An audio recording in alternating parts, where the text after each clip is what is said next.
So why cold exposure training, you ask? Are cold plunge ice baths?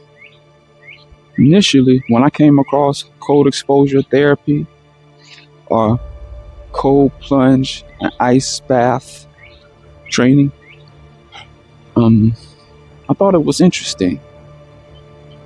Around this time, I really didn't focus on it too much. It was kind of one of those things that I said eventually I'll get to experience that later on.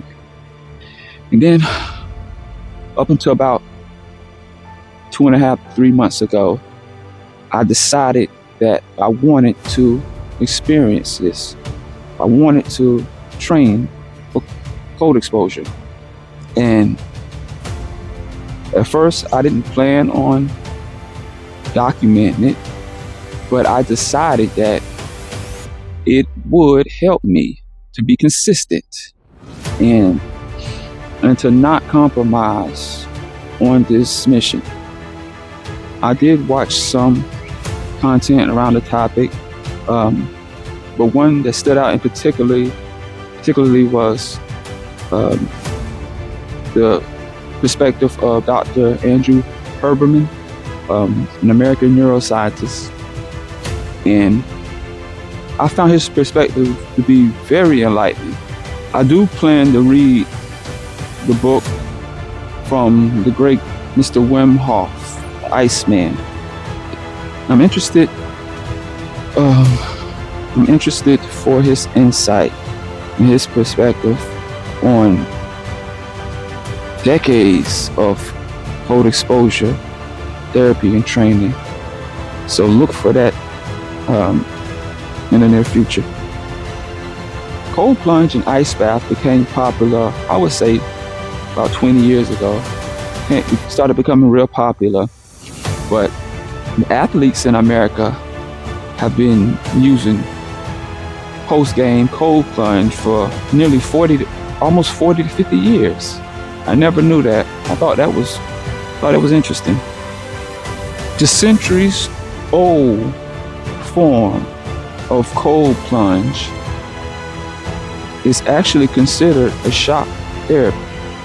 Up until the point I decided to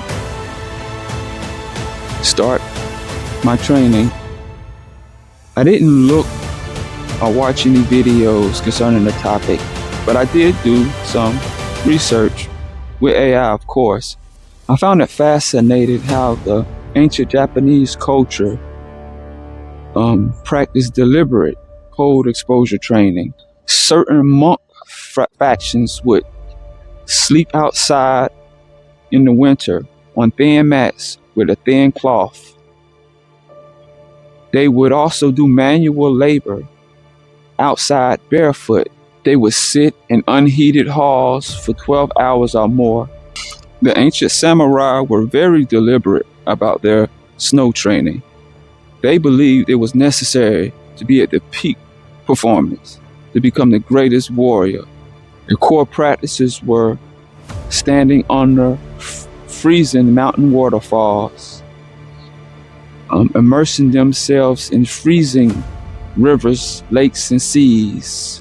And they would do this pre-dawn or right at dawn, beginning of the day, because they understood that the benefits would last throughout the day. They believed it sharpened mental clarity, it built a will of iron, and it improved physical resilience, believing that water is the fastest way to purify the spirit and the mind. Having a spiritual relationship with cold exposure. When I decided to do cold plunge, I knew it wouldn't be easy. In fact, I knew it would be hard. I needed this type of discipline. I knew it would be tough. In the process of learning, I understood that breathing was probably the most important part of being able to last in these frigid temperatures. I am especially using cold plunge to improve my mental health. And I'm not going to use this video to go into deep, in-depth science around this area, but it will be discussed at a different time. I'm already over a week in, and I can honestly say it's probably one of the best decisions I've ever made. I don't just feel like I chose it, I felt like it chose me. As crazy as that may sound.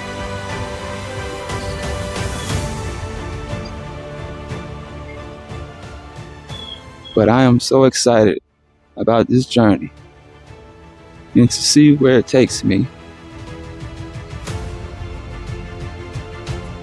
These videos are also used to help inspire you.